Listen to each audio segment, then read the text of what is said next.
โคเนื้อกลางมือเอียนอันยองแก่งในเสียปออำทางมือตีข้ามได้ง่ายง่ายนำโคยามมือพองโลน้องมาถืออึกลงนั้นอำไตหูพอข้ามได้ง่ายง่ายเตี้ยเพอเพอหูหันจนจินตาเอาพี่น้องทุกกันอยากที่รอต้นที่เก่าเย้าทำถูกดีเลยนอนล้างตากไหนใจก็นั่งนั้นยิ่งก็นั่งไหนหนึ่งไปหนึ่งสำเขียนไปหนึ่งไก่หนึ่งสำเขียนไก่อยู่ก็ดีกว่าก็ดังหันเย้านางวางคอกไว้ปันจงพาชาวนำคงมา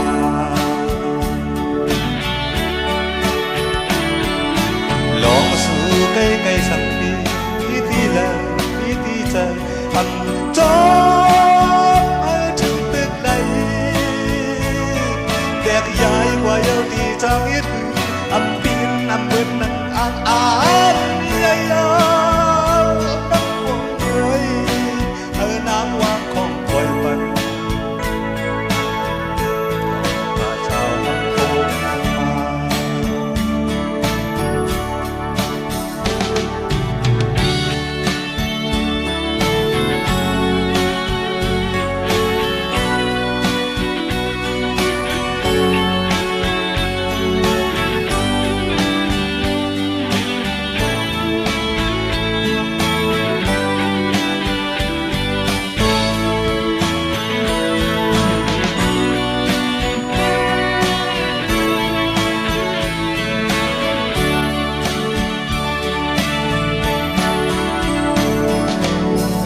ค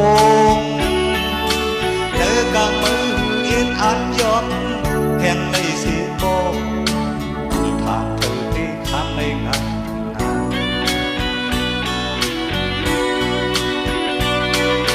นำโคงยามมือพองรอน้องมาตื่นอึกลงนั้นอันไตหูก็ข้ามในง่ายง่าย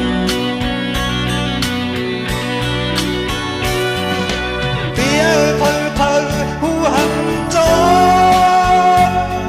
ทิ้งตาเอาพี่น้องทุกกันอยากสีอ่อนตอนสีเก่าเย้าอันถูกดีเลยนอนล้างตากไหนใจก็นั่งนั้นยิ่งก็หนึ่งไปหนึ่งสำเขียนไปหนึ่งไก่หนึ่งสำเขียนไก่อยู่ก็ดีกว่าก็ดังหันเย้านางวางคอกปล่อยปัน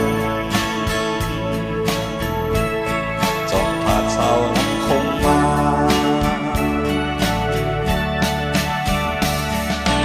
ลองสู่ใกล้ๆสักนิดมีที่เลยมีที่เจออันจ